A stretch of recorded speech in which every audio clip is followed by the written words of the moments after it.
То, что атакам сегодня ночью по Брянской области использовался неоднократно, это, конечно, сигнал о том, что они хотят эскалацию. И без американцев использовать эти ракеты высокотехнологичные, Путин об этом многократно говорил, невозможно. И он предупреждал о том, как будет меняться наша позиция, если вот эта вот дальнобойность, о которой они сейчас рассуждают, до 300 километров будет одобрена. We are strongly in favor of doing everything not to allow nuclear war to happen. It was us who first, during the Soviet Union times, suggested to the United States, and President Gorbachev and President Reagan made a joint statement that nuclear war can never be won and never must be started.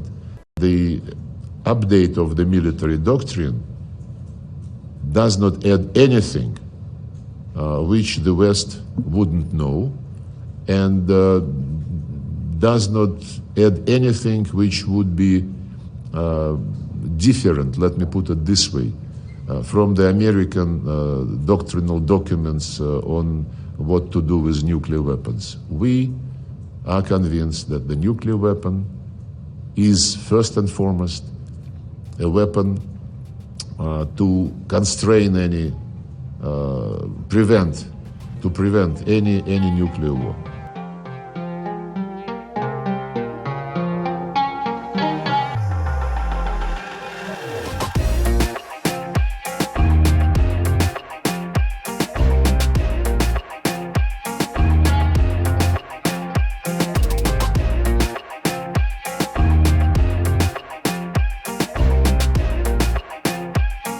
Now, one of our colleagues talked about escalation. He's exactly right. Let's talk about escalation. Let's talk about the introduction of North Korean forces into Europe. Let's talk about the use of intermediate-range ballistic missiles to attack Ukraine. Now, I regret that our colleague, Mr. Lavrov, has left the room, not giving the courtesy to listen to us as we listen to him. And of course, our Russian colleague is very adept at drowning listeners in a tsunami of misinformation. So I won't parse everything that he said, but I will just note two things. First, he speaks of the indivisibility of security. That's right, but it cannot be and must not be a one-way street. Good for Russia, but not Ukraine. But let's not fool ourselves, and let's not allow him or anyone else to fool us. This is not about, and has never been about, Russia's security. This is about Mr. Putin's imperial project to erase Ukraine from the map. And don't believe me, don't take me at my word, listen to Mr. Putin's own words. Way back in 2008, at the NATO summit, Putin claimed, and I quote, "Ukraine is not even a state." What is Ukraine?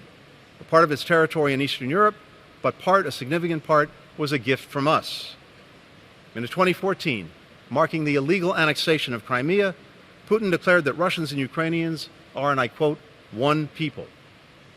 In February 2020, Putin again said in an interview that Ukrainians and Russians are one and the same people, and that Ukrainian national identity was a foreign construction aimed at weakening Russia.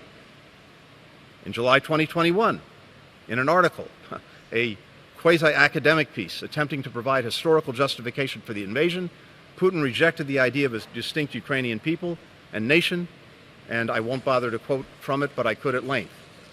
Just a few months ago, this year, Mr. Putin said in an interview, "So in a sense, we have every reason to affirm that Ukraine is an artificial state that was shaped at Stalin's will.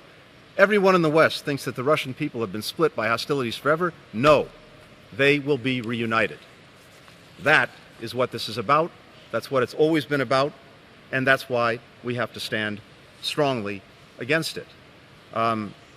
Mr. Lavrov spoke about the sovereign right of every member state to make their own choices. That's exactly what this is about.